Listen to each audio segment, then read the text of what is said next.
Hello বন্ধুরা, আপনারা সবাই কেমন আছেন? বন্ধুরা, আম কিনতে গিয়ে কি প্রতারিত হচ্ছেন? ভালো আম চেনার ৬টি গোপন কৌশল আজই জেনে রাখুন। প্রথমে ঘ্রাণ নিন। পাকা ও আসল আমের বোটার কাছে মিষ্টি সুগন্ধ থাকে। হালকা চাপ নিন। পাকা আম সামান্য নরম হবে, কিন্তু বেশি নরম ও চুপসে যাওয়ার উচিত নয়।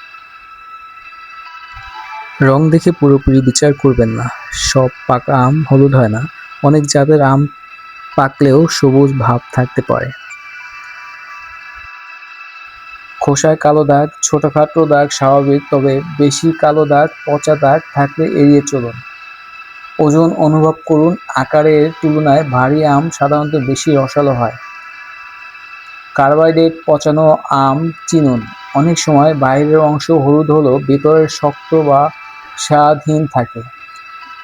প্রাকৃতিকভাবে পাকা আমে সুগন্ধ ও স্বাদ বেশি থাকে।